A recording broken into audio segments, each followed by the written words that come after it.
Again आप सभी का इस चैनल पे हमारे ES पॉइंट यूट्यूब चैनल पे स्वागत है। आज की वीडियो क्लास नंबर 7 होने वाली है और क्लास नंबर 7 में हम चैप्टर नंबर 6 करने जा रहे हैं। हमने टोटल 6 क्लासेस करवाई है और 6 क्लासेस में 5 चैप्टर कंप्लीट करवाया है। रीजनिंग का थोड़े बहुत प्रैक्टिस भी हमने करी थी, क्वेश्चंस भी करा था। तो आज भी वही पैटर्न सेम रहेगा। थोड़े बहुत मैं कॉन्सेप्ट समझाऊँगा, उसके बाद क्वेश्चंस प्रैक्टिस करवाऊंगा, ठीक है, जिससे आपको क्लियर हो जाए कॉन्सेप्ट। तो चलिए समझते हैं आज का जो चैप्टर है, चैप्टर नंबर 6। तो उसका नाम है सीटिंग अरेंजमेंट। सीटिंग अरेंजमेंट नाम से कुछ समझ में आ रहा है? Seating arrangement. तो यहाँ पर आपको बेसिकली कुछ नहीं करना होता है, यहाँ पर अरेंजमेंट करना होता है। अरेंजमेंट आप कैसे करेंगे? आपको बहुत सारे इंफॉर्मेशन क्वेश्चंस में दिए हुए रहेंगे और उसी इंफॉर्मेशन को पकड़ के उसी इंफॉर्मेशन की बेसिस पे, ठीक है, क्वेश्चन में जो इंफॉर्मेशन दिया हुआ रहता है ना, उसको देखेंगे, उसको पढ़ेंगे और वो जैसे जैसे लिखा है क्वेश्चन में करते चले जाएंगे तो आपका एक अरेंजमेंट बन जाएगा। अब जब वो अरेंजमेंट बन गया तो उस पर आपसे क्वेश्चन पूछेगा। अब अरेंजमेंट बना लिया तो क्वेश्चन आपके लिए हलवा हो जाएगा। जिन लोगों ने अरेंजमेंट नहीं बनाया उन लोगों के लिए क्वेश्चन नहीं बनेगा। तो यहाँ पर जो सबसे बड़ा जो प्लस पॉइंट है, जिनको अरेंजमेंट बनाना आ गया उसके लिए तो ठीक है, जिनको नहीं आया बहुत मुश्किल चैप्टर होने वाला है। लेकिन इतना भी मुश्किल नहीं है। आप एंट्रेंस एग्जाम की तैयारी कर रहे हैं, ना कि बैंक PO SSC CGL वगैरह थोड़ी दे रहे हैं आप, तो आपसे हार्ड क्वेश्चन नहीं पूछेगा, काफ़ी ईजी आपके, ठीक है। तो सीटिंग अरेंजमेंट में थोड़ा सा दिमाग यूज़ होगा, तो दिमाग खोल के बैठना आज की क्लास में थोड़ा सा। देखो कुछ चैप्टर्स ऐसे होते हैं जैसे कि seating arrangement, blood relation and और भी चैप्टर्स हैं, उनमें पजल्स, उनमें थोड़ा सा दिमाग यूज़ होता है। बाकी सभी तो इजी चैप्टर थे, लेकिन यहाँ पर दिमाग थोड़ा यूज़ होगा। अब देखो सीटिंग अरेंजमेंट जो है ना, 2 टाइप्स के होते हैं, एक ओपन टाइप एंड दूसरा क्लोज टाइप, ठीक है। Open type, close type. Close type में क्या होता है, आपको सर्कल में बनाना होता है। सर्कल जैसे कि देखो क्लोज टाइप में क्वेश्चन ऐसे रहेगा कि ABCDEFGH, ये कुछ 6 आदमी बैठे हुए हैं एक टेबल के चारों तरफ फेसिंग सेंटर, तो वो जो है सर्कल के में बैठे हुए हैं और क्लोज्ड है। और दूसरा क्वेश्चन जो होता है ओपन टाइप ऑफ जो सीटिंग अरेंजमेंट होता है, उसमें आपको बोल दिया जाएगा रैंडमली कि सभी लोग बैठे हुए हैं एक लाइन में, तो वो तो क्लोज नहीं है ना, लाइन में बैठे हुए तो ओपन है। तो उसी तरीके का, तो आपको ज़्यादातर ओपन वाले पे ध्यान देना है। बाकी आप कैरियर बनाने जाओगे, गवर्नमेंट एग्जाम की तैयारी करोगे तो क्लोज टाइप अब भी पढ़ाया जाएगा आपको, लेकिन हम लोग चूँकि इंट्रेंस की तैयारी कर रहे हैं तो जो आपके लिए सही रहेगा बस वही पढ़ाएंगे, ज़्यादा डिटेल में नहीं जा सकते हैं, ठीक है। नहीं तो फिर हौच पौच हो जाता है, ज़्यादा कुछ पढ़ने से हौच पौच हो जाता है और एग्ज़ाम में जो नहीं आ रहा पढ़ के क्या कर लोगे, ठीक है। चलो देखो, सीटिंग अरेंजमेंट बनाते समय आपको कुछ चीज़ें ध्यान देनी है। कुछ चीज़ें ध्यान क्या देनी है वो समझो। यहाँ पर टोटल 3 पॉइंट आपको दिख रहे हैं, तीनों का मीनिंग पढ़ो, खुद से पढ़ो और समझो। वैसे मैं समझाऊंगा लेकिन खुद से आप क्या समझ रहे हो? Definite information, comparative information, negative information. इस तरीके के क्वेश्चंस में आपको इंफॉर्मेशन दी हुई रहेगी आपके क्वेश्चंस में। जैसे कि देखो क्वेश्चन ही उठा लेते हैं, एग्जांपल आपको समझ में बेहतर आएगा। एक क्वेश्चन उठा लेते हैं, देखो इस तरीके का क्वेश्चन आपसे एग्जाम में पूछा जाएगा। Read the following information carefully and, सभी को इतने सारे इंफॉर्मेशन है, इसको केयरफुल्ली आप लोग पढ़ो, रीड करो। उसके बाद एक अरेंजमेंट बनाओ, ये सभी को पढ़ करके एक अरेंजमेंट बनाओ और अरेंजमेंट के बेसिस पे ये क्वेश्चन भी बन जाएगा, ये भी बन जाएगा, सब क्वेश्चन बन जाएगा।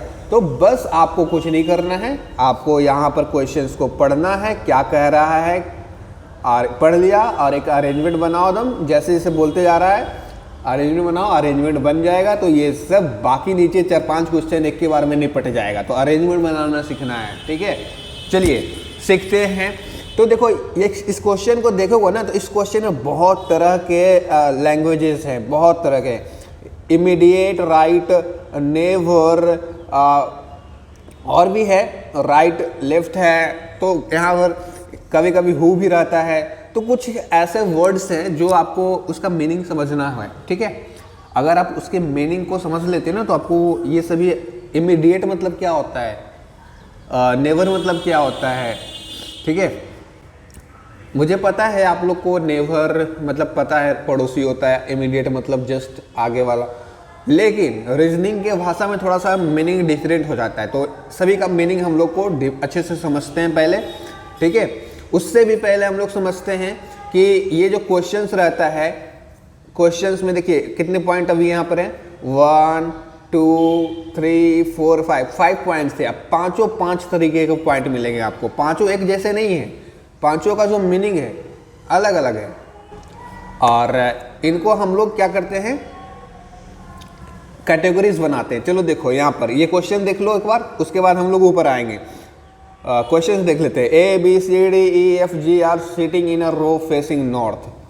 तो कुछ स्टेटमेंट, कुछ बातें जो लिखी रहेगी ना एकदम डायरेक्ट फॉरवर्ड लिखी रहती है, 100% आपको सही लगेगा, वो डिफिनिट मीनिंग देती है, ठीक है, 100% राइट मीनिंग देती है। जैसे कि देखो इस लाइन में पढ़ो, इतना आदमी है, A B C D E F G, इतना मनी आदमी है, और ये सब आदमी की कर रहा है, बैठा है कहाँ पे, नॉर्थ डायरेक्शन में ये बैठे हुए हैं। तो यहाँ पर आपको नहीं लग रहा कंप्लीट मीनिंग दिया हुआ है, तो इस तरीके का कंप्लीट मीनिंग रहेगा तो उसको बोलेंगे डिफिनिट इन्फॉर्मेशन। लेकिन कुछ ऐसे आपको सेंटेंस यहाँ पर मिलेंगे जिसको पढ़ के आप लोग 100% डिफिनिट इन्फॉर्मेशन नहीं पा सकते। जैसे कि देखो, C is the neighbour of B and D, B and D के पड़ोसी हैं C, लेकिन B, जैसे कि देखो बनाते हैं B एंड D। अब B एंड D के पड़ोसी हैं कौन पड़ोसी हैं, पढ़ो क्वेश्चन को फिर से। तो बोलेंगे B एंड D के जो पड़ोसी हैं वो C है, C चचा। तो C चचा इनके पड़ोसी कैसे अब होंगे, बीच में बैठा दो भाई, D के भी पड़ोसी इधर से हो जाएंगे, B के भी पड़ोसी हो गए, तो हो गया ना। ये भी डिफिनिट इन्फॉर्मेशन दे रहा है। लेकिन कुछ इन्फॉर्मेशन ऐसे होंगे जो डिफिनिट नहीं रहेगा, कंपैरेटिव रहेगा। जैसे कि देखो सेकेंड वाला ही देखो, F is immediate right of C। F जो है किसके इमीडिएट राइट है, E के। तो इमीडिएट राइट जो होता है ना, राइट लेफ्ट का कॉन्सेप्ट भी समझाऊंगा। तो यहाँ पे भी थोड़ा सा कंपेयर किया गया है F से E का, और बोला गया है F is immediate right of E, compare किया गया है ना। तो देखो यहाँ पर वही सारी चीज़ें हैं। आप जिस क्वेश्चन जब भी आपके एग्जाम में आए सेटिंग अरेंजमेंट का, तो क्वेश्चन को एनालिसिस करना, इस पर टाइम देना कम से कम 30 सेकेंड या 1 मिनट, देखना क्वेश्चन में लिखा क्या गया है। क्वेश्चन जब रीडिंग आप अच्छे से करेंगे, आपके दिमाग में अच्छे से घुसेगा, और आप अच्छे से इन्फॉर्मेशन अगर आपके दिमाग में घुसा तो बाहर निकलेगा भूसा, समझ रहे हो, मतलब आपका आंसर बन जाएगा।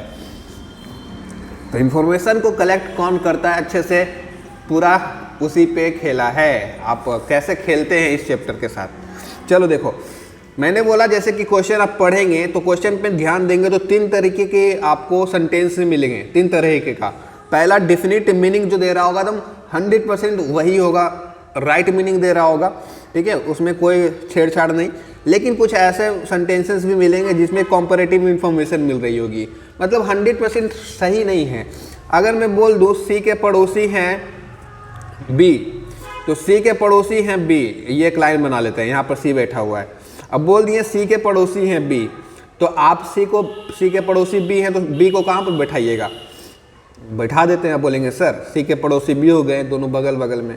लेकिन कोई ज़रूरी नहीं है कि C के पड़ोसी B हैं जो इधर बैठेंगे, C के पड़ोसी B तो इधर से भी तो हो सकते हैं, C के बगले में है ना। तो यहाँ पर ये कंप्लीट मीनिंग दे रहा है, बोल दिए C के पड़ोसी हैं B, तो कोई लड़का इधर से बैठा देगा, कोई लड़का इधर से बैठा देगा, और जहाँ पे पॉसिबिलिटीज़ है एक से ज़्यादा है वहाँ पे खतरा है, मतलब क्वेश्चन गलत हो जाएगा, आंसर गलत आएंगे। तो यहाँ पर हम लोग कंप्लीटली नहीं बता सकते हैं कि C के पड़ोसी B राइट में है या लेफ्ट में है। वो बात अलग है क्वेश्चन में लेफ्ट राइट दे दिया जाए तो, लेकिन अगर ऐसे बोल दे सी के पड़ोसी हैं बी, तो हम यहाँ पर क्या बता सकते हैं कि कहाँ पर बैठा हुआ है B.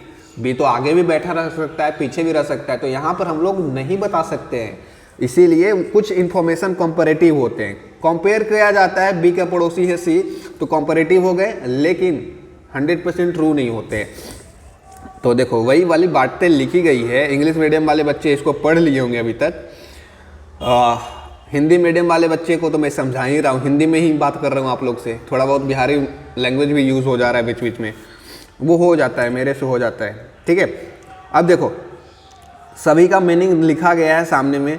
Comparative information means when the place of any man और object is not mention definitely, वहाँ पर डेफिनेट मीनिंग नहीं दे रहा है, ठीक है। बट इन कंपैरिजन तो किया जा रहा है बी का पड़ोसी है सी, लेकिन डेफिनेट मीनिंग नहीं दे रहा है, वैसे को हम लोग कंपैरेटिव इंफॉर्मेशन कहते हैं।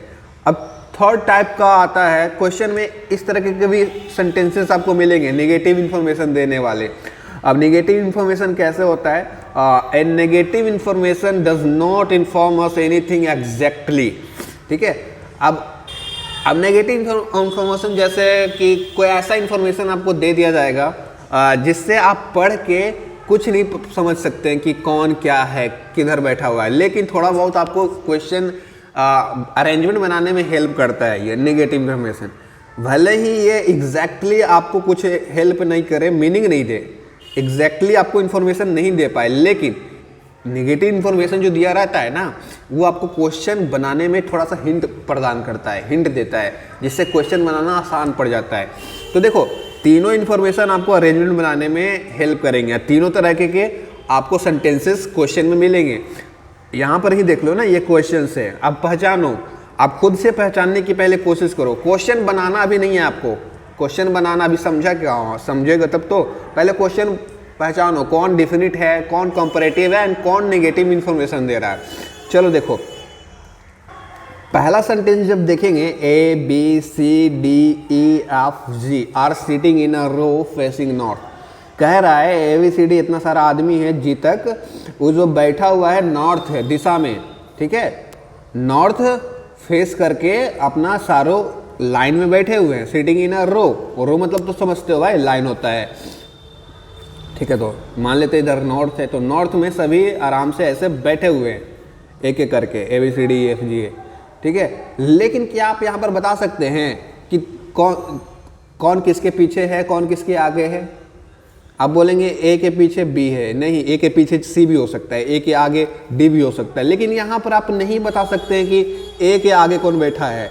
जैसे आप ही में से आप लड़के हैं, तो 10-15 लड़के को मैंने क्लास में बुलाया, आप बोल दिया कि 10 लड़का था मेरे क्लास में और 10 एक लाइन में बैठा हुआ है नॉर्थ दिशा में।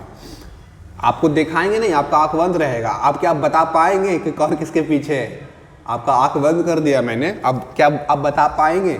नहीं बता पाएंगे, ठीक है। तो वही वाला सीन यहाँ पर भी है। यहाँ पर कहा तो गया कि नॉर्थ दिशा में सभी मुंह करके बैठा हुआ है, फेस करके, लेकिन क्या आप यहाँ पर बता सकते हैं कौन किसके क्या आगे है, कौन किसके पीछे? बोलेंगे नहीं। तो ये किस तरह का इन्फॉर्मेशन दे रहा है? तो ये जो इन्फॉर्मेशन दे रहा है आपको, वो जो इन्फॉर्मेशन है कंपैरेटिव इन्फॉर्मेशन है। कंपैरेटिव नहीं, यहाँ पर नेगेटिव इन्फॉर्मेशन है बोल सकते हैं। हाँ, नेगेटिव बोलने का बस सीधा सा मतलब है, देखो यहाँ पर कुछ मीनिंग कंप्लीट नहीं निकल के आ रहा है, कुछ मीनिंग ही नहीं निकल के आ रहा है, बस खाली पता इसमें यही चल रहा है कि सभी बैठल हैं किधर, मुँह करके नॉर्थ की तरफ मुँह करके बैठे हुए हैं, लेकिन मीनिंग कुछ निकल के नहीं आ रहा है इससे, कुछ नहीं। तो नेगेटिव इन्फॉर्मेशन के कैटेगरी में इसको रख सकते हो। चलो देखो अगला, देखो second point, F is immediate to right. देखो यहाँ पर पड़ोसी वाला खेला है। इमीडिएट मतलब क्या होता है? पड़ोसी। तो यहाँ पर कंपैरिजन किया जा रहा है ना, किनके किनके बीच में कंपैरिजन हो रहा है? तुलना, किनके किनके बीच में तुलना किया जा रहा है, ई एंड एफ। तो ये किस तरीके का इंफॉर्मेशन है? कंपैरेटिव इंफॉर्मेशन है। चलो अगला भी वही है, C is never of B, ये भी कंपैरेटिव इंफॉर्मेशन है, कंपेयर किया जा रहा है बी डी का सी से। तो जहाँ पे कंपेयर हुआ समझ जाना कंपैरेटिव इंफॉर्मेशन है। और जहाँ पर कुछ आपको समझ में नहीं आ रहा है, मीनिंग निकल के ही नहीं कुछ आ रहा है, वो नेगेटिव इंफॉर्मेशन होगा। और कुछ इंफॉर्मेशन ऐसे रहेंगे जो डायरेक्ट रहेंगे, 100% सही रहेंगे। जैसे कि देखो ये 5 वाला देखो, ई जो है E is fourth to the right of G, G के राइट में ई बैठा हुआ है, मतलब ये जी है, जी के राइट में, कितना राइट में, फोर्थ राइट में, 1 2 3 फोर्थ में कौन बैठा हुआ है, ई बैठा हुआ है। ठीक है, तो यहां पर ये कंप्लीट मीनिंग दे रहा है, मानो या ना मानो पढ़ के देखो, अपने आप से खुद से पढ़ो, क्या नहीं दे रहा है कंप्लीट मीनिंग, दे रहा है ना। बोल रहा है ई जो है ई से 4 दूर, मतलब राइट साइड में, ई से राइट साइड में चौथे नंबर पे, जी से राइट साइड में चौथे नंबर पे ई बैठा हुआ है, तो हाँ बैठा हुआ है। यहाँ पर 100% ट्रू कंप्लीट मीनिंग मिल रहा है। तो इस तरीके का इंफॉर्मेशन क्या होता है, डेफिनिट इंफॉर्मेशन होता है, जहाँ पे कंप्लीट मीनिंग मिल जाए। उसी तरीके से आई भी देख सकते हो, the person who is the third of left of D, यहाँ पर डी के तीसरे नंबर पे एक पर्सन है, लेकिन पर्सन का नाम में नहीं दिया है, कौन person, A B C D, कौन पर्सन पते नहीं है। तो यहाँ पर नहीं पता है तो कंपैरेटिव यहाँ पर डाल सकते हो, या नेगेटिव, यहाँ से मतलब नेगेटिव भी डाल सकते हो। डी तो है लेकिन यहाँ पर कुछ मीनिंग निकल के ही नहीं आ रहा है। डी के तीसरे नंबर पे कौन है भाई, कुछ नहीं है।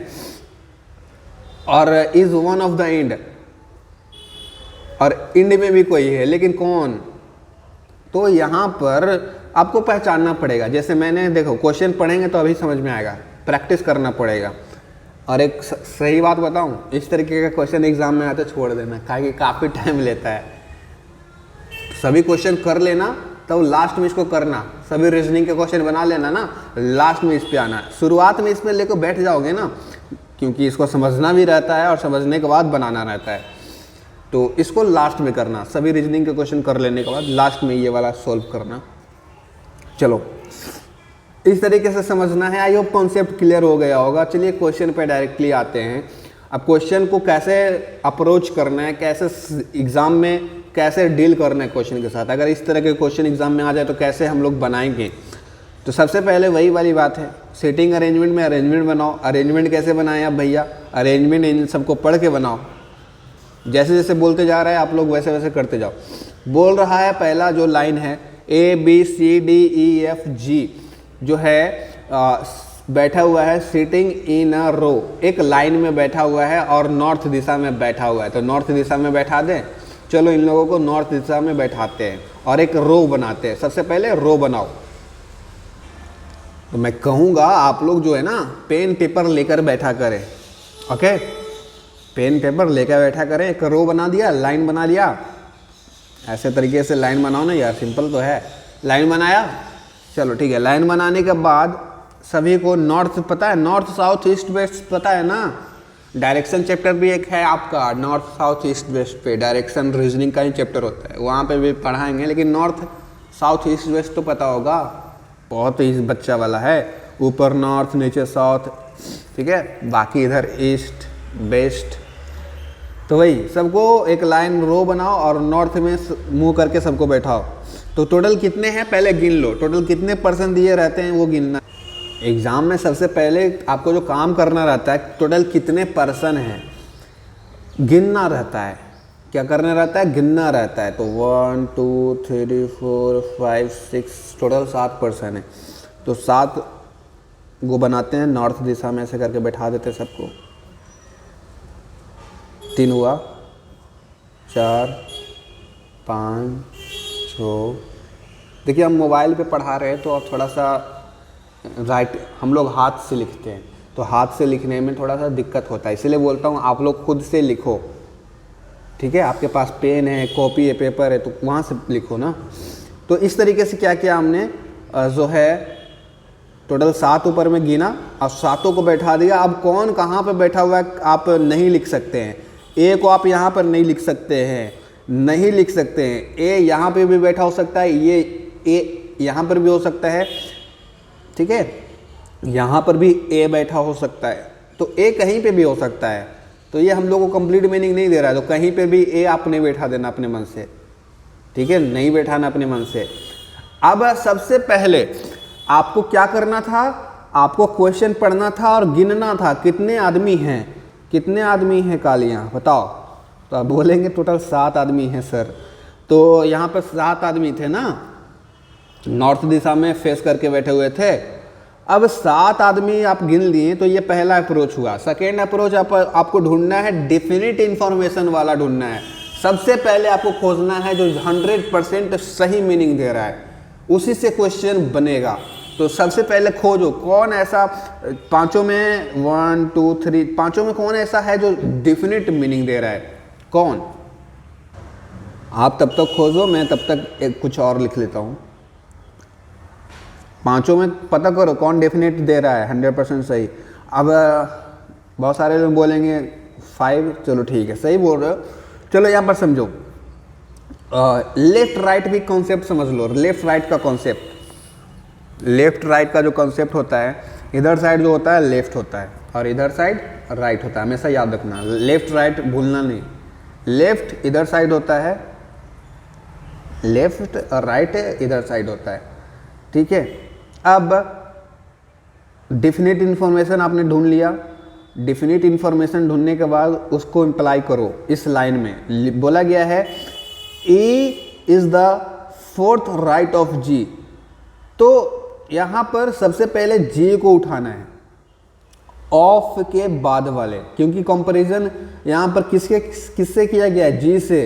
अब क्या कहा जा रहा है, इसका हिंदी अगर मीनिंग निकालोगे तो बोला जा रहा है ना, ई जो है जी से बैठा हुआ है, जी के राइट में बैठा हुआ है और चौथे नंबर पर बैठा हुआ है ई। क्या हुआ मीनिंग इसका, ई जो है ना, ये ई भैया जो हैं वो चौथे नंबर पे तो बैठे हुए हैं, लेकिन जी के राइट से। किसके राइट से, जी के राइट से। तो जी आप कहीं पे भी रख लीजिए, जी आप इस यहाँ पर भी रख सकते हैं, यहाँ पर भी रख सकते हैं, यहाँ पर भी रख सकते हैं, यहाँ पर भी रख सकते हैं, यहाँ पर। लेकिन याद रहे 4th राइट बोला है, 4th है। अगर यहाँ पर आप रखेंगे जी तो यहाँ पर 4th राइट आएगा, यहाँ पर तो एक को बचा, यहाँ पर एक को बचा ना, तो 1 राइट हो जाएगा। 4 वो रहना चाहिए, तो यहाँ पर रखेंगे तो यहाँ पर 1 2 ही बचा। यहाँ पर रखेंगे तो 1 2 3 ही बचा।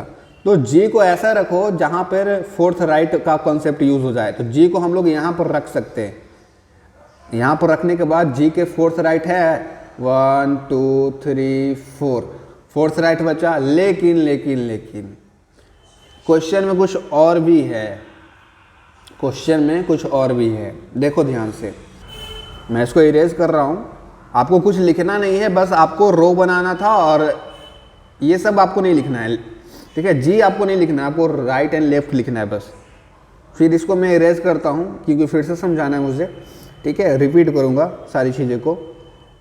तो आपने एक रो बनाया, फिर सबको बैठाया, लेफ्ट राइट लिख लिया, बस उतना काफ़ी है। फिर से देखो, बस इसको समझने की कोशिश करना, ठीक है। ये कॉन्सेप्ट आपको बार बार आपके क्वेश्चन में ये सभी वर्ड्स जो दिख रहे हैं ना, बार बार मिलेंगे।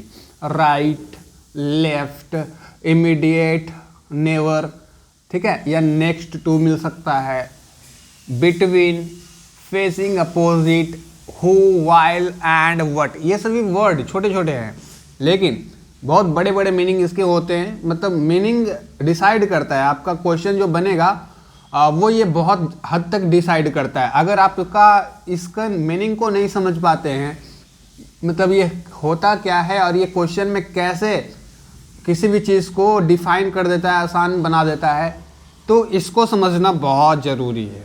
ये आपको बहुत हेल्प करेगा। अगर आप इसको समझ जाते हैं तो आप इस चैप्टर को आराम से बना लेंगे। लेकिन जो ये नहीं समझ पाता है, इसको नहीं समझ पाया, इन सब के मतलब को नहीं समझ पाया, उनके लिए चैप्टर है ही नहीं बनेगा, आपसे कभी नहीं बनेगा। लेकिन समझना चाहेंगे और समझेंगे और समझ जाते हैं तो आपके लिए बहुत ईजी चैप्टर होने वाला है। चलो देखो, सबसे पहले left and right. Left and right तो आप समझते ही होंगे, लेफ्ट एंड राइट क्या होता है। जैसे बचपन में आपने बहुत पढ़ा होगा, यहाँ पर मैं बना देता हूँ।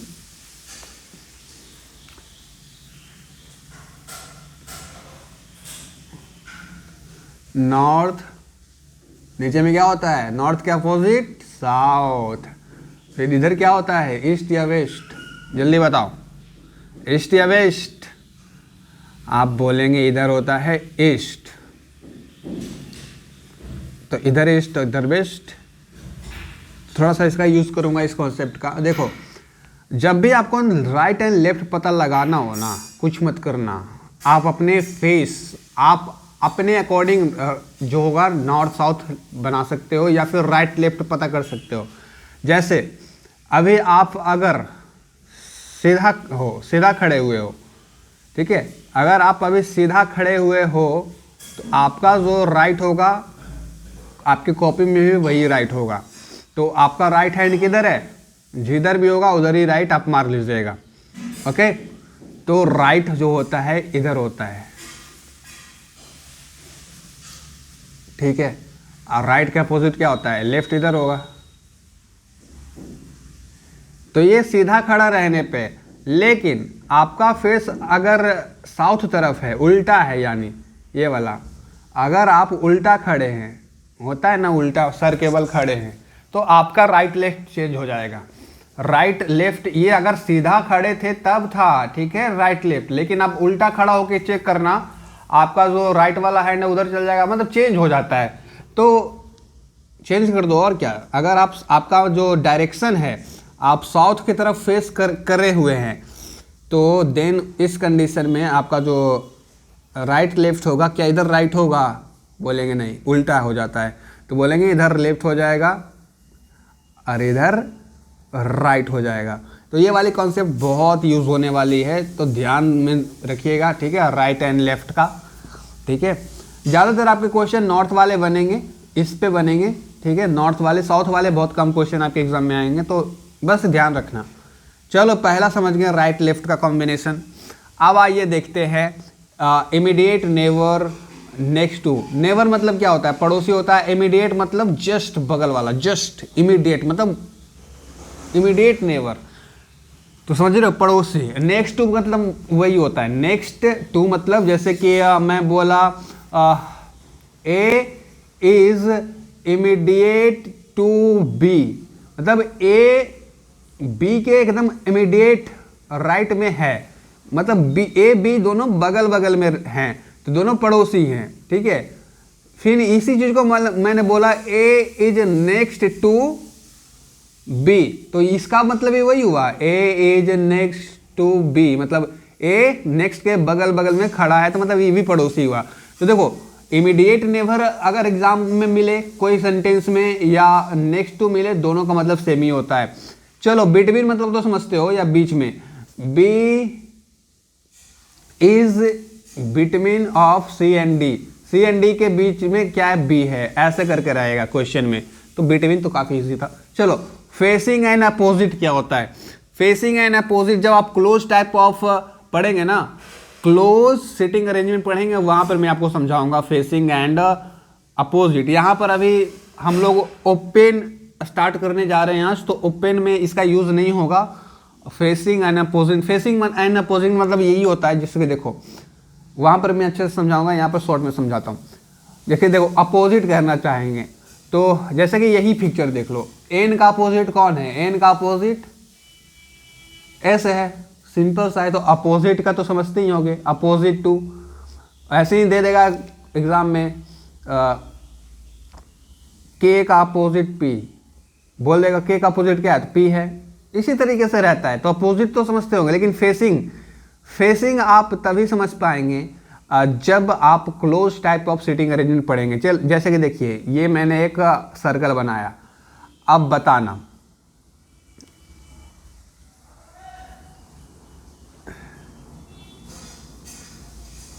फेसिंग मतलब होता है आमने सामने,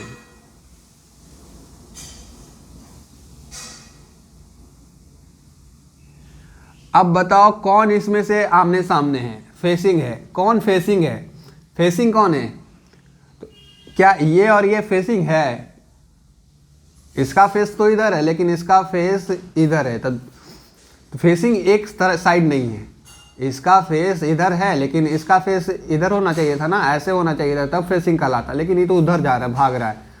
लेकिन ये दोनों को मिलाओ तो फेसिंग है, इसका फेस इधर है, ये भी एक दूसरे को फेस कर रहा है, आमने सामने है, तो फेसिंग का मतलब यही होता है। लेकिन अगर आपसे पूछे अपोजिट का मतलब, अपोजिट डिफरेंट होता है, एक दूसरे से एकदम उल्टा, जैसे कि ये इधर जा रहा है, ये इधर जा रहा है, तो अलग अलग दिशा में जा रहा है दोनों, तो ये हुआ अपोजिट। और फेसिंग मतलब आमने सामने, ये हुआ, तो यही मतलब हुआ फेसिंग एंड अपोजिट का, ठीक है, दोनों अलग अलग चीज होते हैं। अब देखो ये वाले, जब देखो ये सर्कल है, सर्कल कहाँ पर हम लोग पढ़ेंगे, close type of sitting arrangement. Sitting arrangement का सेकेंड टाइप है, आने वाले लेक्चर में कल खत्म कर देंगे, शायद चाहे आज ही खत्म हो जाएगा, देखो जब होगा तो वो बता देंगे। चलो देखो लास्ट है हु, वाइल, एंड, वट, और भी बहुत सारे वर्ड्स है, एटसेट्रा। तो ये सभी वर्ड जो है आपको फिर से आपके क्वेश्चन जब रहेंगे गिवन उनमें दिया रहेगा ये सभी वर्ड्स। तो ये सभी वर्ड्स के माध्यम से आपके क्वेश्चन बनेंगे। अगर इसके माध्यम से नहीं बनाते हैं क्वेश्चन तो गलत हो जाएगा। तो इसको समझो। हु मतलब क्या होता है, हु का हिंदी मतलब होता है जो। हु का क्या मतलब होता है, जो। तो देखो जब भी आपको क्वेश्चंस में हु मिल जाए ना तो आपको क्या करना है, ऑब्जेक्ट समझना है उसको, जस्ट हु के पहले वाला।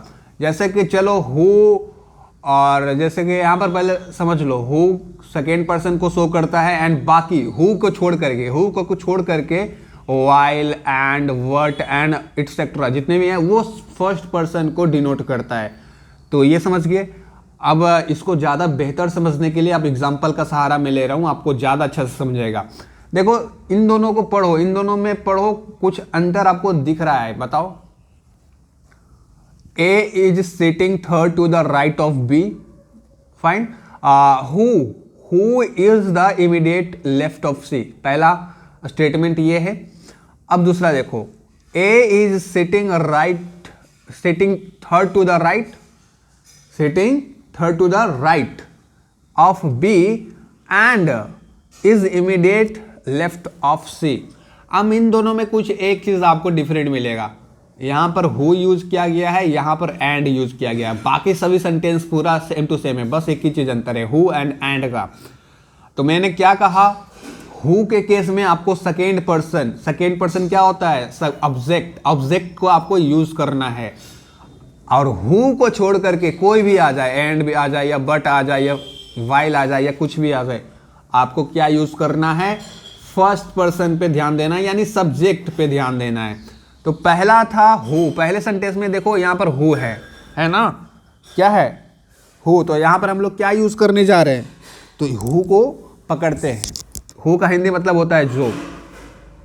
तो हु को पकड़ लिया। अब हु सेकेंड पर्सन को डिनोट कर रहा है, तो यहाँ पर सेकेंड पर्सन इसके जस्ट बगल वाला होता है, ये सेकेंड पर्सन ये है, फर्स्ट पर्सन इसमें कौन है, ये।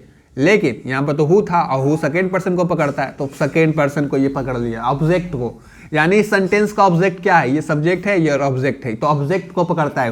हु हमेशा इससे प्यार करता है, ठीक है, सेकेंड पर्सन से या सब्जेक्ट से, हु। लेकिन हु को छोड़ करके जितने भी आ जाते हैं वो फर्स्ट पर्सन से प्यार करते हैं। जैसे कि देखो इसमें एंड था, यहाँ पे एंड था ना, अभी ये एंड है, क्या ये एंड बी से प्यार करेगा, बताओ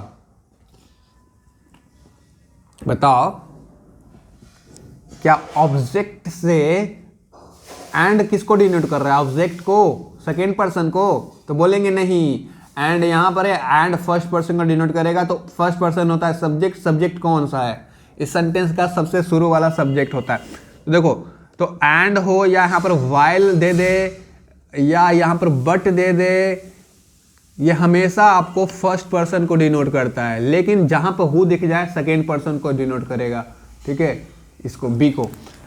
तो समझ गए, इन दोनों का अंतर समझ गए। अभी क्वेश्चन में भर भर के आपको ये हु एंड बट मिलेगा, बिटवीन भी मिलेगा, तो ये कॉन्सेप्ट समझ गए होगे तो वहाँ पे दिक्कत नहीं होगा। चलो अब क्वेश्चन आंसर कर लेते हैं। काफ़ी कॉन्सेप्ट समझ लिया, इतना कॉन्सेप्ट आपके लिए मैंने ज़्यादा ही बता दिया, लेकिन ज़रूरी था, ये नहीं पता होगा तो फिर नहीं बनेगा।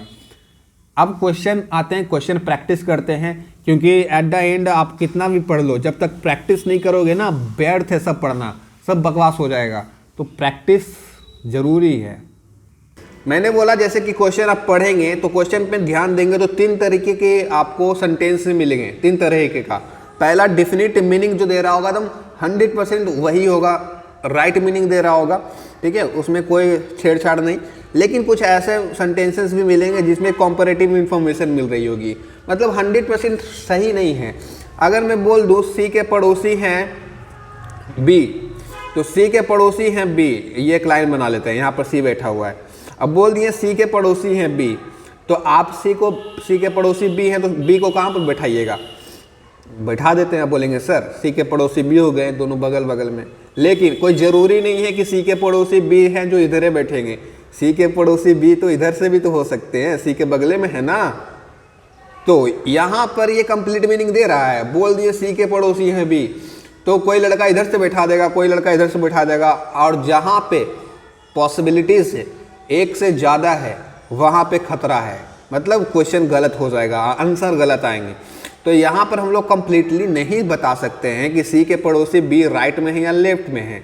वो बात अलग है, क्वेश्चन में लेफ्ट राइट दे दिया जाए तो, लेकिन अगर ऐसे बोल दे सी के पड़ोसी हैं बी, तो हम यहाँ पर क्या बता सकते हैं कि कहाँ पर बैठा हुआ है बी तो आगे भी बैठा रह सकता है, पीछे भी रह सकता है, तो यहाँ पर हम लोग नहीं बता सकते हैं।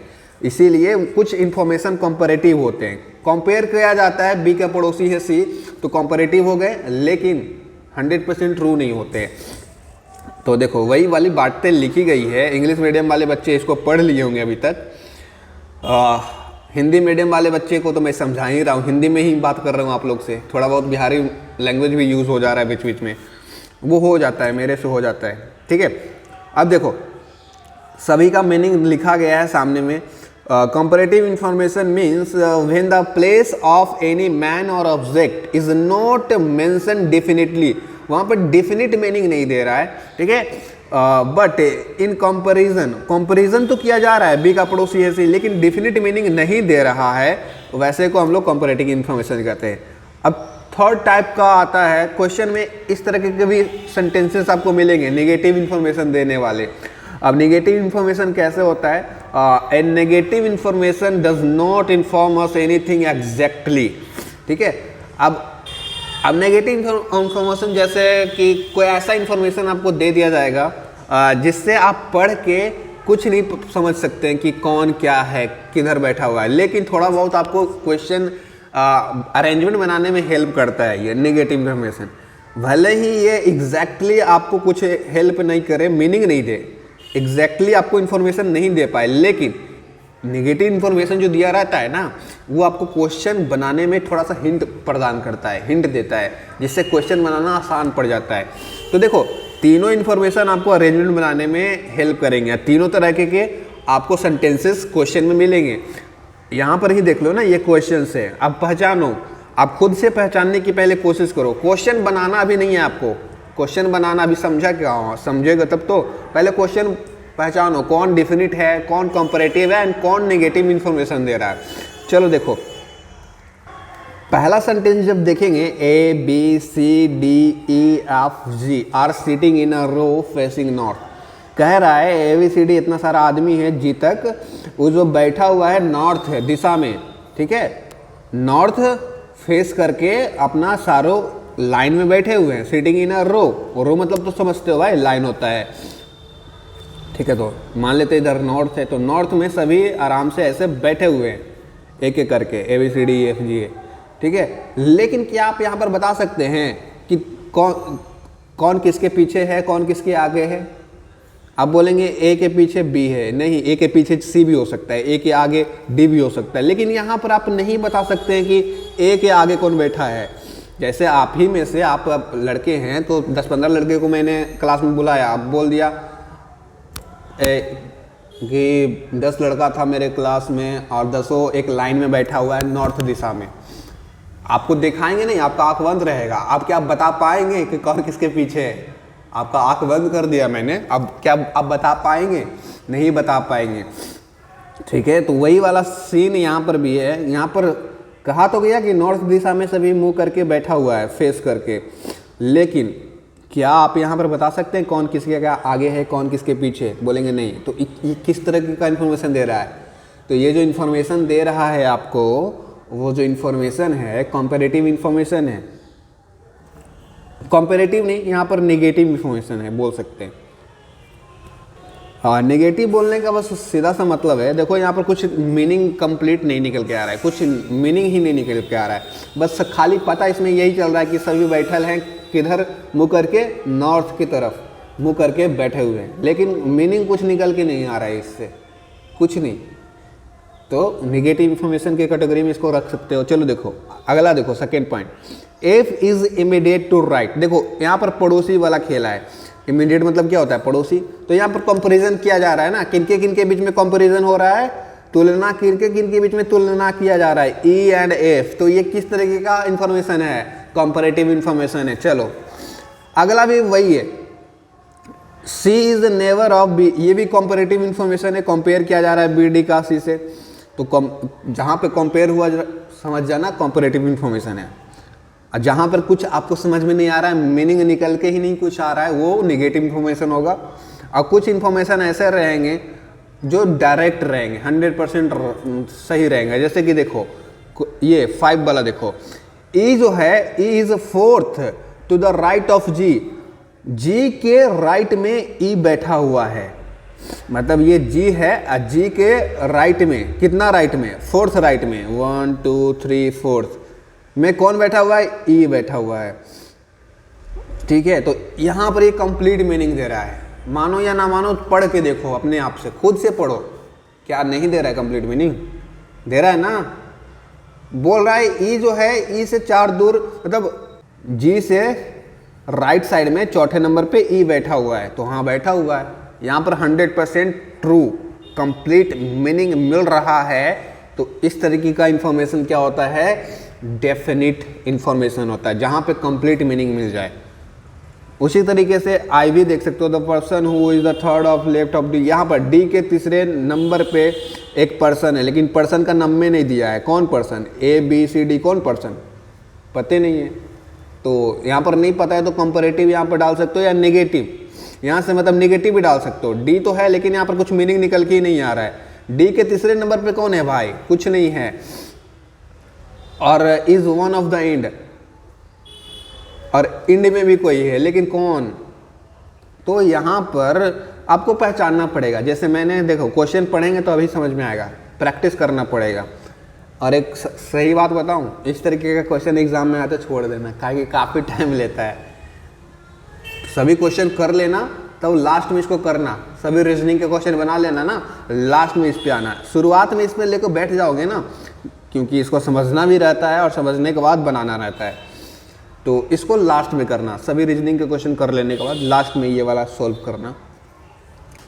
इस तरीके से समझना है। आई होप कॉन्सेप्ट क्लियर हो गया होगा। चलिए क्वेश्चन पे डायरेक्टली आते हैं। एग्जाम में अगर सीटिंग अरेंजमेंट से क्वेश्चन आता है, बहुत बार क्या होता है क्वेश्चन आता भी है, कई बार एग्जाम में क्वेश्चन इस चैप्टर से नहीं भी आते, तो लेकिन अगर आज आता है आपके एग्जाम में, तो कैसे इसके साथ झेलना है, इस क्वेश्चन को कैसे डील करना है, मतलब कैसे इसको उड़ाना है और कम समय में। तो इसको डील कैसे करेंगे? सबसे पहले तो सबसे ज़्यादा जो आपको टाइम इन्वेस्ट करना है, इसको पढ़ने में करना है, समझने में करना है। अगर आप इनके लैंग्वेज को समझ जाते हैं अच्छे से, तो आपके लिए क्वेश्चन चुटकियों का खेल हो जाएगा। जैसे कि देखो क्वेश्चन में लिखा गया है, रीड द फॉलोइंग इन्फॉर्मेशन। जितने भी इंफॉर्मेशन दिए गए हैं, टोटल 5 इंफॉर्मेशन है, सबको अच्छे से रीड केयरफुल्ली आपको पढ़ना, ध्यान से, और इन्फॉर्मेशन को कलेक्ट करना है। ठीक है, जिनके अंदर इन्फॉर्मेशन कलेक्ट करने की कला अच्छी होगी, वो ये चैप्टर को बहुत बढ़िया से समझेंगे और बनाएंगे। तो इन्फॉर्मेशन कलेक्ट करते हैं हम लोग। देखो टोटल इतना इन्फॉर्मेशन दिया गया है, अगर ये सभी को कलेक्ट करके एक अरेंजमेंट आप बना लेते हैं, देन आपके टोटल 5 क्वेश्चन बनने वाले हैं। क्वेश्चन नंबर 1 to 5 आपके सोल्व हो जाएंगे। बस आपको अरेंजमेंट बनाना है, इन्फॉर्मेशन कलेक्ट करना है आपको। चलो करते हैं। तो सबसे पहले क्या करना है, एक एक करके पढ़ना शुरू करो। पहला जो दिया गया है फर्स्ट में, A B C D E F and G are sitting in a row facing north। तो टोटल कितने लोग हैं पहले वो काउंट करो। A है, B 1 2 3 4 5 6 7, टोटल 7 लोग यहाँ पर हैं। ठीक है, A B C D E F G, तो 7 लोग हैं। और 7 लोग कैसे बैठे हुए हैं? तो 7 लोग जो है बोला गया है सिटिंग इन रो मतलब समझते हो ना, लाइन। ठीक है, तो ये एक लाइन में बैठे हुए हैं, 7 जो आदमी हैं एक लाइन में बैठे हुए हैं। और इनका जो मुंडी है फेस है वो नॉर्थ है, नॉर्थ साउथ अभी समझाया था थोड़ी देर पहले। मतलब जैसे कि देखो एग्जाम्पल के लिए इस लाइन का सीधा सा मतलब ये है कि ये एक लाइन है, यहाँ पर टोटल कितने लोग हैं, 7 लोग, 1 2 3 4 5 6 7, 7 लोग बना लिए। अब 7 लोग जब बना लिए तो 7 लोग का जो फेस है किधर है, किधर है, नॉर्थ में है। नॉर्थ कहाँ होता है, ऊपर, तो इधर मुंह करके ये लोग बैठे हुए हैं। अब जब नॉर्थ में मुंह करके बैठे हुए हैं तो मैंने बताया था जब नॉर्थ में रहता है तो नॉर्थ का राइट एंड लेफ्ट कैसे निकालते हैं। तो जब नॉर्थ में रहेगा तो नॉर्थ का राइट एंड लेफ्ट कैसे निकालते हैं, थोड़ी देर पहले ने समझाया ना, कॉपी पे लिख के समझाया था आपको। बताओ राइट किधर होगा, लेफ्ट किधर होगा, क्या इधर राइट होगा या इधर राइट होगा, किधर होगा। तो बोलेंगे आप अपने हाथ को देख लो यार, क्योंकि आप भी नॉर्थ में ही आपका हमेशा फेस रहता है, तो आपका हाथ जिधर राइट है उधर ही राइट होगा। तो राइट जो होता है हमेशा इधर होता है और लेफ्ट इधर होता है नॉर्थ के केस में, क्योंकि यहाँ पर फेस नॉर्थ था। लेकिन यहाँ पर अगर फेस साउथ रहता तो राइट इधर हो जाता और लेफ्ट इधर चला आता। लेकिन यहाँ पर नॉर्थ है, आपके ज़्यादातर क्वेश्चन नॉर्थ पे ही बनेंगे, साउथ पे कम बनेंगे, ठीक है। तो ध्यान रखना नॉर्थ में राइट इधर होता है, लेफ्ट इधर होता है। चलो अब मैं क्या चाहता हूँ ना कि पहला तो आपने पढ़ लिया, आपने पहला पढ़ के अभी डायग्राम बनाया, नॉर्थ साउथ कर किया आपने। तो सबसे पहले आपको यही करना है, कितने लोग हैं वो काउंट करना है, देन ना जो बोल रहा है वो बनाते चले जाना है। अब यहाँ पर बहुत सारे लोग गलती क्या करते हैं, जैसे कि उन्होंने, जैसे कि अभी मैंने अब बनाया था, चलो फिर से ही बना देते हैं, मिट गया अभी, चलो ठीक है कोई बात नहीं। ऐसे एक रो बनाया, रो में 7 लोग को बैठाया, 1 2 3 4 5 6 7। अब यहाँ पर देखो ABCDEFG है और ए कहाँ पर बैठा है, ए यहाँ पर बैठा दें कि ए यहाँ पर बैठाएंगे कि ए यहाँ पर बैठा है।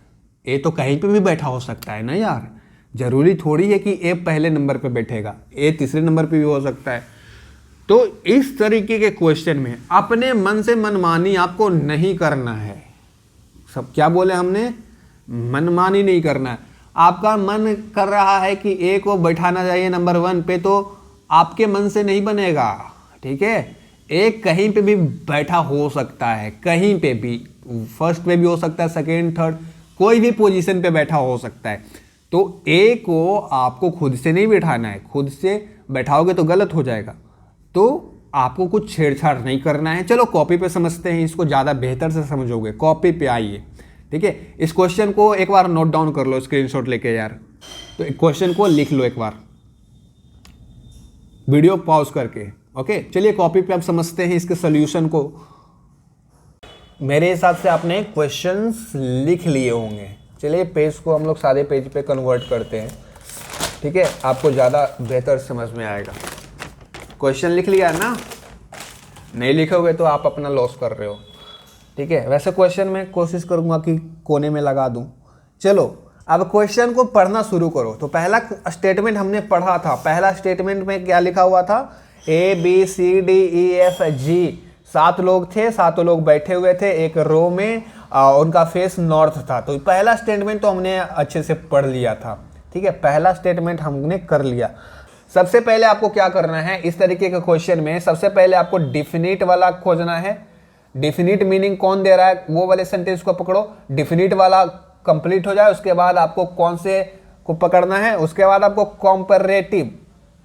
कंपैरेटिव मीनिंग जो दे रहा है वो सेंटेंस को पकड़ो, लास्ट में नेगेटिव मीनिंग वाले सेंटेंस को पकड़ो। तो 3 तरीके के सेंटेंस आपके क्वेश्चन में रहेंगे। सबसे पहले डिफिनिट मीनिंग जो दे रहा होगा, यानी 100% सही मीनिंग दे रहा होगा, उसको पकड़ना है। अगर ये निकल गया, निपटा लिए इसको निपटाने के बाद कंपैरेटिव मीनिंग जो दे रहा है उसको पकड़ना है, लास्ट में नेगेटिव इंफॉर्मेशन जो दे रहा है उसको पकड़ना है। तो इस तरीके से आपको अप्रोच रखना है एग्जाम में। तो सबसे पहले हम लोग ढूंढते हैं किसको, डिफिनिट मीनिंग जो दे रहा है। तो ऑप्शन नंबर 5 जो है वो हम लोग को डिफिनिट मीनिंग दे रहा था, तो उसको लिखो। जो बोल रहा है ना, क्या बोल रहा है, ई इज फोर्थ, तो यहां पर फोर्थ लिखा है, फोर्थ मतलब 4 का अंतर होना चाहिए। E is fourth to the right of G, किसके राइट में, तो जी के राइट में 4 का अंतर करके ई लिखो। जी पहले एक रो बनाओ, सबसे पहले एक रो बनाओ, रो बना लिया, लेफ्ट राइट तो जानते ही होंगे, राइट लेफ्ट।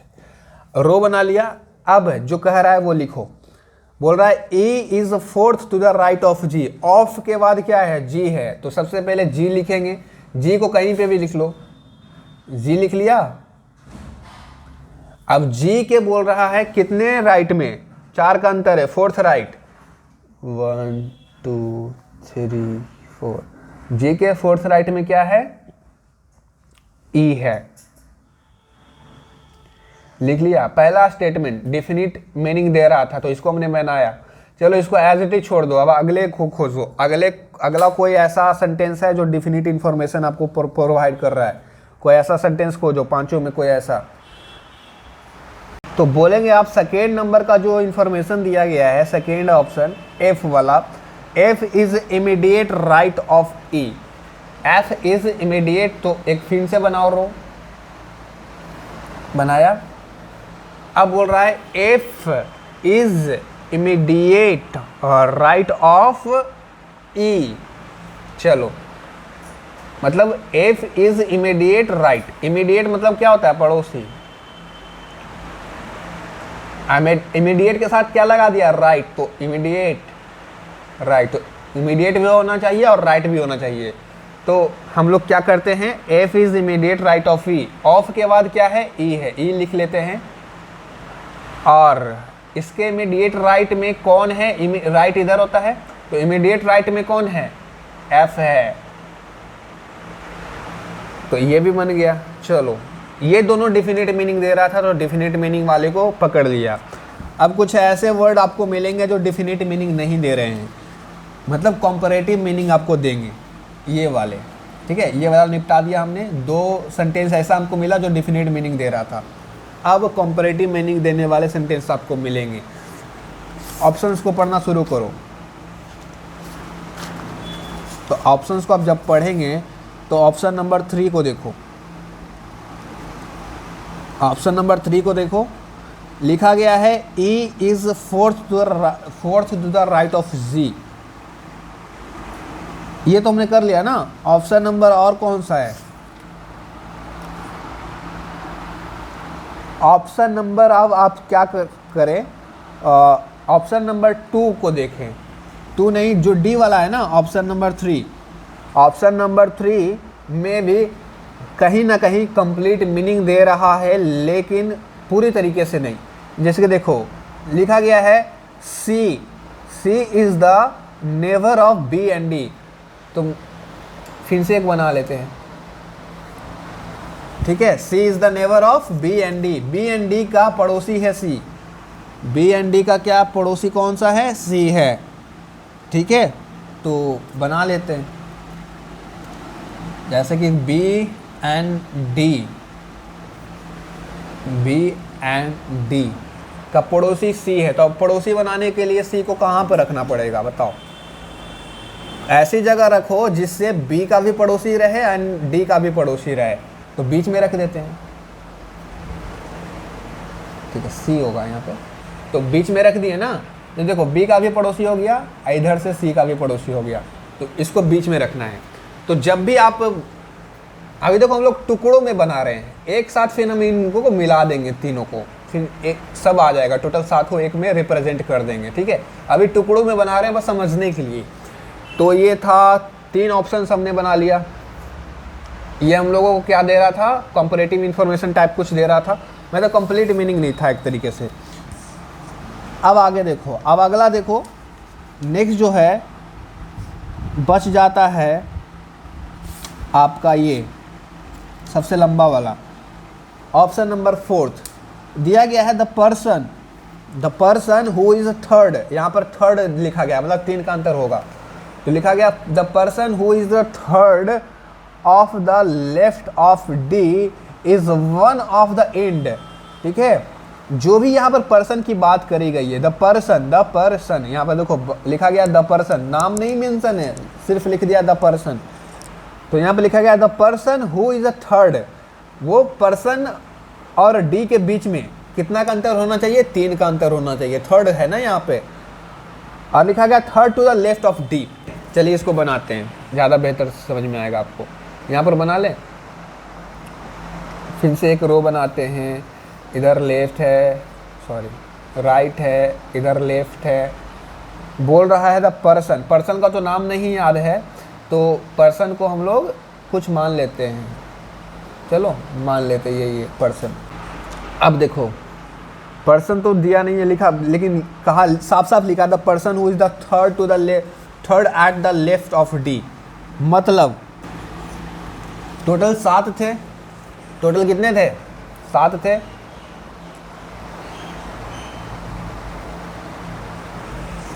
ठीक है, अब इसका सीधा साधा मीनिंग है कि 3 का अंतर होना चाहिए। जो पर्सन होगा अब वो कोई एक एंड पे होगा, या तो इस एंड पे हो या तो इस एंड पे हो, लेकिन बोल दिया गया है डी के लेफ्ट में, डी के लेफ्ट में है वो पर्सन। तो डी टोटल 7 ही था और डी के लेफ्ट में है और 3 का अंतर होगा, तो टोटल 7 था। तो इसका सीधा सा मतलब है डी यहाँ पर होगा, डी यहाँ पर होगा और वो जो पर्सन था, ठीक है, पर्सन डी के 3 लेफ्ट में था, 1 2 3 है ना, 3 लेफ्ट, तो यहाँ पर वो पर्सन होगा। तो ये हुआ हमारा। अब सबको सम अप कर दे, एक साथ मिला ले, एक रो बनाओ। अब जितना आपने 4 रो बनाया था सबको एक साथ मिलाने की कोशिश करो। टोटल पहले 7 बना लो, 3 3 1 7, चलो ठीक है, राइट लेफ्ट। अब डेफिनिट वाला सबसे पहले बनाया था उसको लाओ। सबसे पहले था E is the fourth of G और था F is immediate right of E। ठीक है, तो जैसा कि आपने देखा यहाँ पे लास्ट में ये पर्सन आया, तो यहाँ पर तो हम लोग किसी को रख नहीं सकते, किसी को नहीं रख सकते क्योंकि ये पर्सन का जगह है। ठीक है, चल तो यहाँ पर रख नहीं सकते हैं। और क्वेश्चन का पैटर्न समझो, लास्ट वाले ऑप्शन को देखो, E is the fourth right of G, तो E और G के बीच में 4 का अंतर होना चाहिए। अगर हम यहाँ पर G को रख देते हैं और यहाँ पर E को रख देते हैं तो क्या 4 का अंतर है? बोलेंगे नहीं, 1 2 3 का अंतर है, तो यहाँ पर तो G को रख नहीं सकते हैं। अगर यहाँ पर G को रख दिया, यहाँ पर E को रखे तो 4 का अंतर बचेगा यहाँ पे? बोलेंगे नहीं, यहाँ पर तो सिर्फ 1 का अंतर बचेगा। तो ऐसी जगह पे G को रखो जहाँ पे 4 का अंतर हो। तो G को क्या हम यहाँ पर रख सकते हैं? G को यहाँ पर भी नहीं रख सकते हैं। 1 2 3 3 ही बचेगा, चौथा तो ये भैया जी का है, तो इसको नहीं गिनना है। G को यहाँ पर भी नहीं रख सकते क्योंकि इनके बीच में अंतर कितना का होना चाहिए? 4 का, लेकिन कितना का है? 1 2 3 का। G को यहाँ पर रख सकते हैं, हाँ बिल्कुल रख सकते हैं। 1 2 3 4 अंतर 4 दे रहा है, लेकिन यहाँ पर G को रखोगे तो अगले सेंटेंस को जब मिलाओगे तो वहाँ पर गलती हो जाएगी आपकी। तो G को एट द एंड आपको यहाँ पर रखना पड़ेगा। G को आप सबसे पहले यहाँ पर रखिए, कहाँ पे? शुरुआत में। अब G से 4 जाओ, G से 4 गिनो, 1 2 3 4, 4 गिन लिए। स्टेटमेंट में क्या था? E is fourth to the right of G, तो E था ना, इसके राइट में 4 बढ़ के कौन था? E था। चलो E बढ़ा दिए तो इसका हो गया 3 प्लेस यहाँ पर हथियार लिया गया है। 3 प्लेस यहाँ पर क्या हो गया है? लुटा गया है। जैसे कि ये इस पे कोई नहीं आएगा, अब इस पे कोई नहीं आ सकता है, इस पे कोई नहीं आ सकता है। अब इतना खाली बचा है, इसको भरना है। चलो तो यहाँ पर भरना है। अब देखो कैसे भरेंगे। अब यहाँ पर कुछ और इंफॉर्मेशन दी गई है। F, ऑप्शन नंबर 2 को देखो, F is immediate of E। F जो है E के इमीडिएट राइट में है। F जो है E के इमीडिएट राइट में है, तो क्या हम यहाँ पर F लिख सकते हैं? जी बिल्कुल। इमीडिएट हो गया, इमीडिएट मतलब पड़ोसी और राइट में है, राइट में है ना, तो इमीडिएट राइट। देखो अब बहुत सारे आप लोग में से कहेंगे कि G को हम लोग सबसे लास्ट में क्यों रखें? यहाँ पे भी तो रख सकते थे, यहाँ से भी तो 4 अंतर करेंगे तो E लिखा आएगा यहाँ पे, लेकिन हाँ कर सकते थे, लेकिन F को फिर यहाँ पर रखना पड़ता, तो F को यहाँ पर रखते तो फिर ये कहाँ जाता? इसीलिए G को हमने लास्ट में रखा, ताकि एफ से चौथे नंबर पे ही आए और ई के इमीडिएट राइट में ये आ सके। अगर आप जी को यहाँ रखते हैं तो आपका ई यहाँ पर आता और एफ यहाँ पे आ जाता, तो एफ यहाँ पर रख सकते थे, नहीं रख सकते थे। ये भैया का यहाँ पर जगह लूट लिया गया है, तो यहाँ पर नहीं रख सकते हो। तो यहाँ पर तो इमीडिएटली हमने 4 प्लेसेस को कवर कर लिए, पहला, दूसरा, तीसरा, चौथा। अब बचा 3 बच गया। अब तीनों कंप्लीट भर जाएगा। देखो इसको पढ़ो, बिटवीन वाला को, ठीक है। C is the neighbour of B and D, C is the neighbour of B and D. तो ये वाला है, ये वाला आपको मैंने दिखाया था, बी एंड डी। तो बी सी डी जब भी होंगे एक साथ होंगे, क्योंकि C is the neighbour of B and D, B and D का नेबर है सी। अब तीनों को बीच में रखना है। अब ऐसा जगह ढूंढो जहां पे 3 वो है। यहाँ पर 3 खाली है, 1 2 3। अब तीनों को एक साथ रखना है, बी सी एंड डी, क्योंकि C is the neighbour of B and D. तो क्या यहाँ पर रख दे तीनों को? आप बोलेंगे रख दीजिए। तो देखो C is the neighbour of B and D. तो और कोई तो ऑप्शन बच नहीं रहा है, क्योंकि ये वाला ये चचा ले लिया, एफ ये लूट लिया, ये लूट लिया, अब ये लूट लिया। अब चाहे तो आप डी को यहाँ पर रख सकते हैं, बी को यहाँ पर रख सकते हैं बीच में। जब भी होगा सी बीच में होगा। क्यों? क्योंकि इसको नेवर बनना है दोनों का, तो दोनों का नेवर बनने के लिए बीच में घुसना पड़ेगा ना, तभी तो इसका भी नेवर बनेगा इसका। अब बी एंड डी को कहाँ पर रखें? बी एंड डी को कहाँ पर रखें? तो बोलेंगे बी एंड डी को आप यहाँ पे भी रख सकते हैं और यहाँ पे भी रख सकते हैं। बी को आप यहाँ पर भी रख सकते हैं, यहाँ पर भी रख सकते हैं। क्या फ़र्क पड़ेगा? बी को यहाँ पर रखेंगे फिर भी आपका सी नेवर रहेगा, बी को यहाँ पर रखेंगे फिर भी सी यहाँ पर रखेगा नेवर। या डी को आप यहाँ पर भी रख सकते हैं तो नेवर सी तो रहेगा ही ना, बदल थोड़ी जाएगा। और डी को यहाँ पर रखेंगे फिर भी नेवर यहाँ पर सी रहेगा। लेकिन आपको सही मायने में पता करना पड़ेगा कि बी रखे यहाँ पर या डी, बी रखे यहाँ पर या डी, दोनों जगह पे बी डी कैसे होगा? तो बी डी से रिलेटेड कोई और एक सेंटेंस जरूर होगा जहाँ पर बी या डी दिया हुआ होगा। तो एक सेंटेंस यहाँ पर है जो आपको क्लैरिफाई करेगा, क्लैरिटी देगा। जैसे कि देखो लिखा गया है option number 4, the person who is the third of the left of the D. D को ऐसी जगह पर रखो, डी को ऐसे जगह पर रखो जिसके बाद 3 बाद, देखो लिखा हुआ है ना, द पर्सन, ये वाले person, the person who is third to the left of D, who is the third to the left of D. Third मतलब 3 का अंतर, और लेफ्ट ऑफ डी। चलो डी को अगर हम यहाँ पर रखते हैं, डी को हम लोग यहाँ पर रखते हैं, तो क्या थर्ड टू द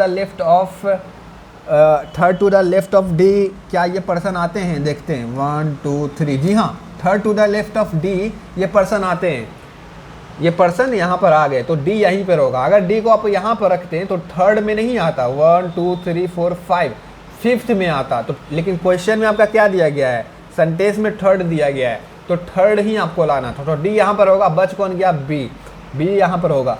अब देखो टोटल कितना दिया गया था, A B C D E F G, और यहाँ पर कौन कौन सा आपने लिख लिया? तो आपने सब लिख लिया लेकिन ए को नहीं लिखा। तो इस पर्सन का नाम अल्टीमेटली जो बच गया वही होगा, ए होगा। तो इसको साफ सुथरा बना लेते एक बार फिर से, 1 2 3 4 5 6 7।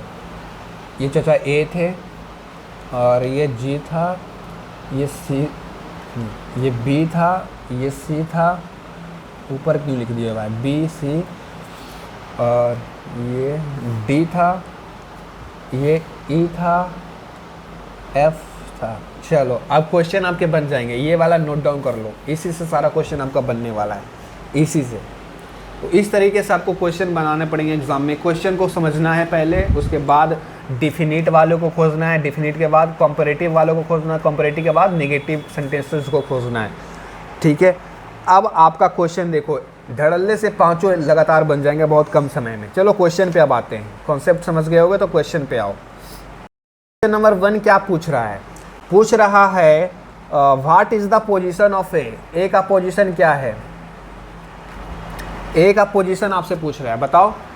तो आप लोग बोलेंगे ए का जो पोजीशन है सबसे कोना में है एक तो, वो वाली बात। एंड कौन से एंड पे है, राइट एंड पे है कि लेफ्ट एंड पे है, तो इधर राइट होता है क्योंकि ये नॉर्थ था, सब नॉर्थ फेस में बैठे हुए थे ना, और राइट एंड पे है। तो आपका आंसर होगा, ऑप्शन में दिया हुआ है, लिखा गया है, ऑप्शन चूज करिएगा कौन सा, at the right and, and में है ना और राइट में है, ठीक है। चलो अब आगे देखो क्वेश्चन नंबर 2, पहला क्वेश्चन खत्म।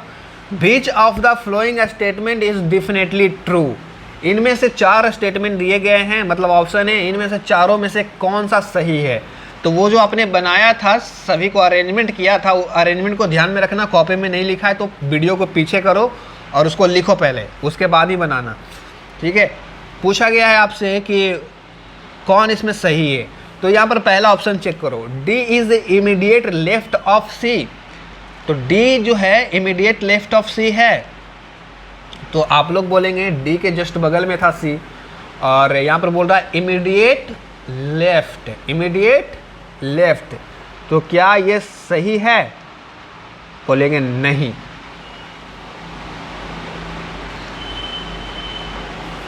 यहाँ पर फिर से पढ़ो, D is immediate left of C, तो ऑफ के बाद क्या है, सी है, ऑफ के बाद क्या है, और सी का जो लेफ्ट है क्या इमीडिएट लेफ्ट डी है, नहीं, ये इमीडिएट राइट है। यहाँ पर लेफ्ट कैसे लिख दिया, यहाँ पर राइट होगा, तो ये गलत है, ये स्टेटमेंट गलत है। सी के इमीडिएट लेफ्ट में कौन आएगा, सी के इमीडिएट लेफ्ट में बी आएगा, ठीक है, डी नहीं। वैगन व्हील जो बनाया था वो आपके पास है, तो अब देखते रहना। दूसरा ऑप्शन देखते हैं, ई जो है, E is between A and F, A and F के बीच में ई है क्या, ए एंड एफ के बीच में, सॉरी, ए एंड एफ के बीच में ई है, तो ए एंड एफ के बीच में कुछ नहीं है, कुछ है ये नहीं है, एफ है एंड ए है, उसके बीच में कुछ नहीं है, तो गलत है ये भी। ई किसके किसके बीच में है, तो ई जो है डी एंड एफ के बीच में है, तो ये भी गलत है।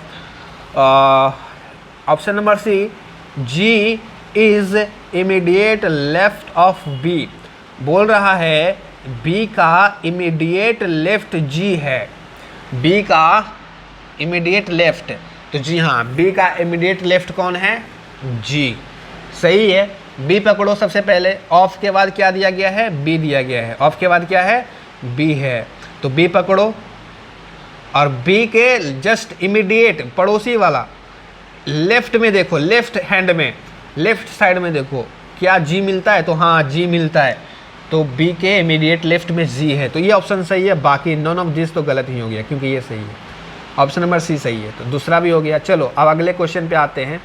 अगला क्वेश्चन है, who is the left of C, C के लेफ्ट में कौन है, बी है, सी के लेफ्ट में बी है, बी एंड जी दोनों है, सी के लेफ्ट में बी एंड जी दोनों है, तो यहाँ पर बी जी डी दिया गया है, तो नॉन ऑफ दिस इसका आंसर हो जाएगा क्योंकि सी है और सी के लेफ्ट में बी एंड जी है, बाकी कोई नहीं है, सी के लेफ्ट में बी एंड जी है, तो पहला ऑप्शन में तो था लेकिन डी कहाँ से आ गया, डी तो सी के बाद में आता है, राइट में है, लेकिन लेफ्ट में दुइये को है, जी एंड बी, तो ये यहाँ पर ऑप्शन नंबर डी सही हो जाएगा, नॉन ऑफ दिस। चलो अगला क्वेश्चन 4th नंबर को देखिए भैया, who are the neighbour of B, B का नेवर कौन है, तो जब भी आपसे नेवर बोले ना, नेवर, यहाँ पर नेवर के साथ राइट लेफ्ट नहीं लगाया गया है, तो आप बी को देखिए, वैगन व्हील जो बनाया था आपने, रो के नेवर को देखिए, अब पड़ोसी दोनों साइड का होगा, यहाँ पे बी का पड़ोसी इधर वाला भी देखना है, बी का पड़ोसी इधर वाला देखना है, जस्ट बाद। तो बी के पहले कौन आया है, बी के पहले जी है, ठीक है, और बी के बाद कौन है, बी के बाद सी है, तो जी एंड सी जो है इनके पड़ोसी हैं। अगर यहाँ पर लिख देता who is the left neighbour of B, तो लेफ्ट बोलता तो ये हो जाता सिर्फ, ठीक है, क्योंकि लेफ्ट नहीं पूछा है, यहाँ पर पूछा है सिर्फ नेवर, तो नेवर में दोनों आ जाएंगे क्योंकि दोनों तो पड़ोसी है ना भाई। तो जी एंड सी है कहीं पे ऑप्शन में, तो ऑप्शन में ऑप्शन नंबर ए ही है, सी एंड जी, जी एंड सी, ठीक है, यही आंसर हो जाएगा। अब देखो question number 5, which of the following statement is definitely false, कौन इसमें है जो गलत। देखो इसमें टोटल 3 स्टेटमेंट हो गए, सही हो गए, कोई एक फॉल्स होगा और फॉल्स ही को आपको टिक लगाना है। कौन सा इसमें एक ऐसा है जो फॉल्स है। तो अब फिर से उस चार्ट को देखो जो रो बनाया था, अब उसमें देखना A is on one end, हाँ ए इंड पे है, देखे बोल रहा है A is one of the end, दो इंड हैं पूरे, दोनों में से कोई से एक इंड पे ए है क्या, तो बोलेंगे हाँ ए इंड पे है। चलो कोई एक इंड पे कम से कम ए है, चलो पहला सही है, तो ये हमारा आंसर नहीं हो सकता है। दूसरा चेक करते हैं, E is immediate left of D, E जो है इमीडिएट लेफ्ट ऑफ डी है, तो डी को पकड़ो, ऑफ के बाद वालों को पकड़ो, ऑफ के बाद को पकड़ो ना।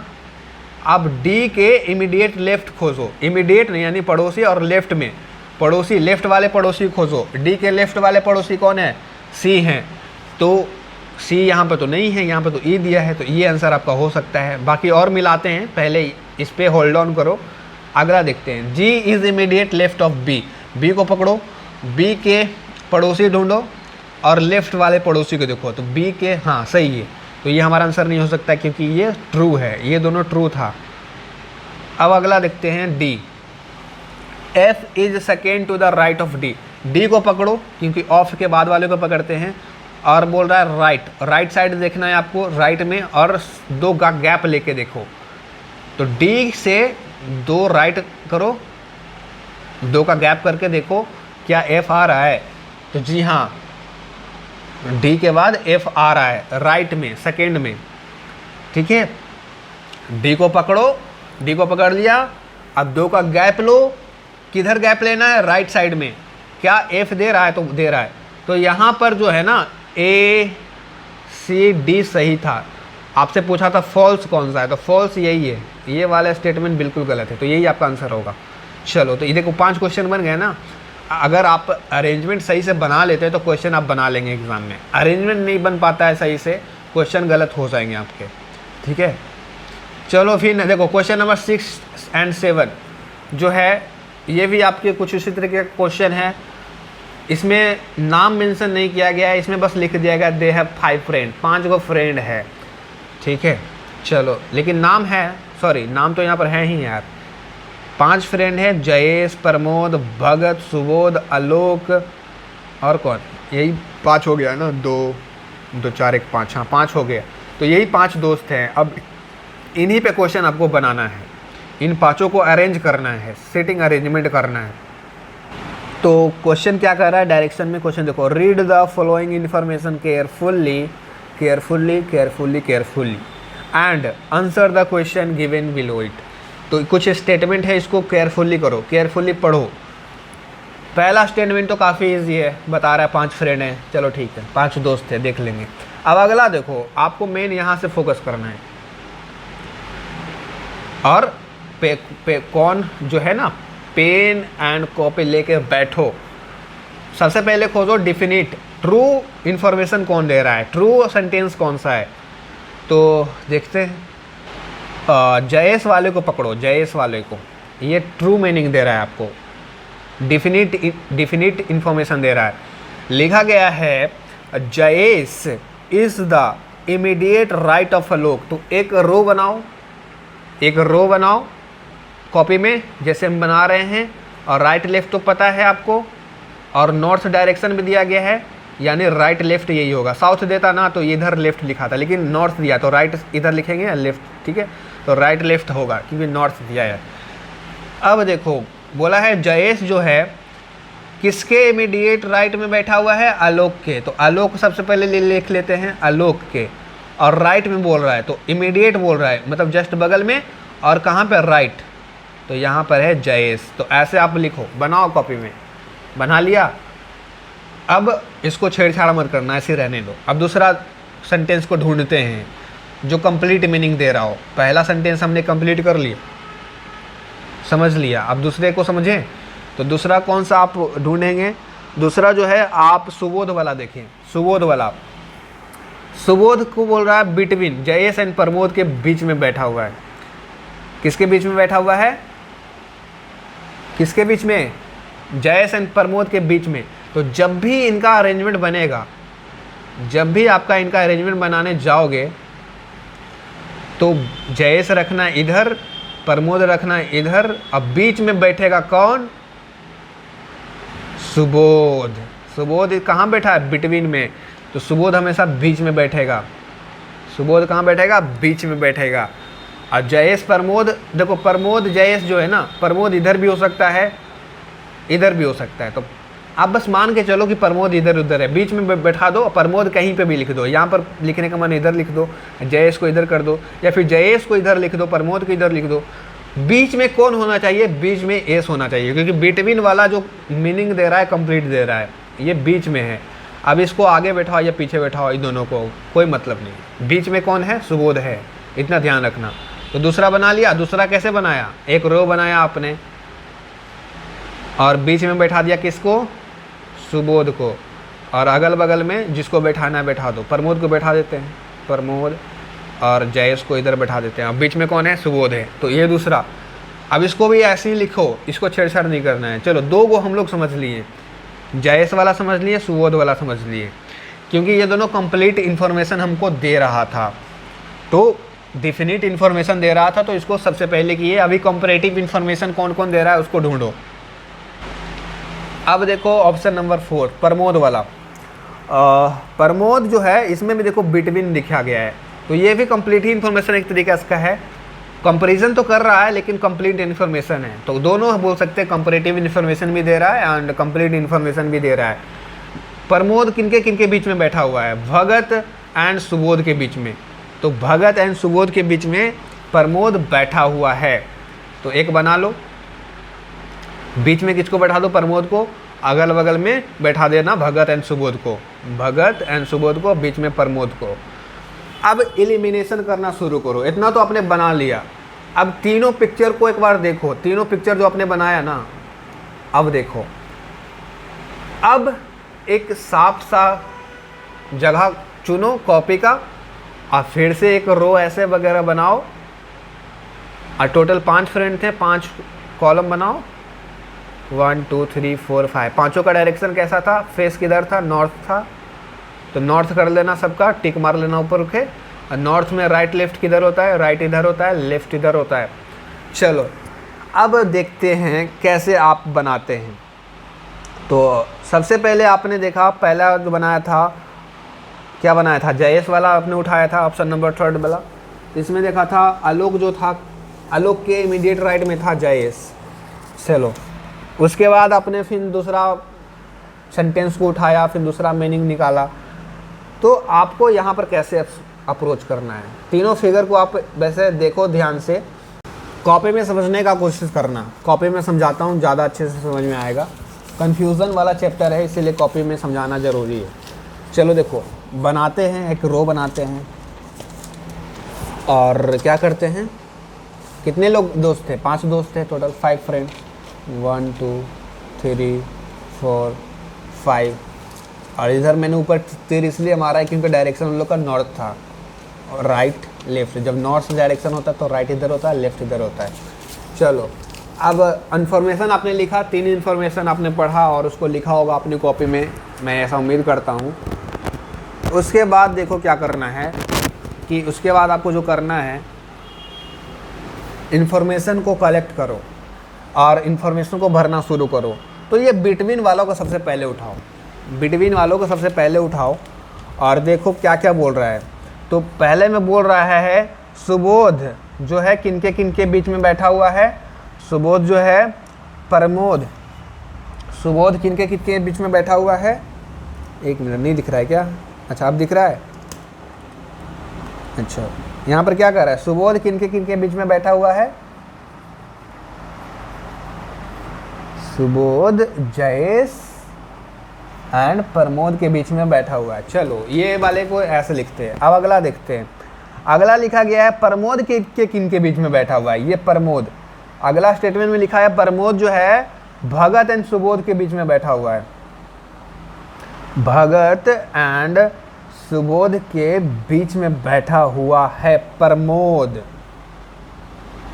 तो भगत यहां पर कर दे, भगत। अब देखो तो प्रमोद किनके बीच में बैठ गया? Subodh and Bhagat. स्टेटमेंट में भी तो वही लिखा है, स्टेटमेंट में यही लिखा है ना कि सुबोध एंड भगत के बीच में प्रमोद है, ये आपका स्टेटमेंट था। एक स्टेटमेंट ये भी था, सुबोध किन के बीच में बैठा हुआ है, इन दोनों के बीच में, जयेश एंड प्रमोद। तो ये देखो 4 हम लोग बना लिए लगातार। अब ये जब भी साथ थे चारों का जब भी ऑर्डर होगा सेम ऐसे ही होगा, छेड़छाड़ नहीं होगा, JSPB ऐसे ही होगा। तो ये 4 ऑर्डर हमने बनाया। और टोटल आदमी कितने थे, 5। अब जो बच गया अब वो होगा। अब बच गया, कौन बच गया, तो मैंने जयेश को पढ़ लिया, सुबोध भी आ गया, प्रमोद भी आ गया, एंड बी से क्या था यार, बी से भगत था, भगत भी आ गया। लेकिन एक और दोस्त छूट गया, एक दोस्त का नाम आप भूल रहे हैं, आलोक। आलोक किधर है भाई? आलोक से रिलेटेड एक सेंटेंस दिया था, याद करो।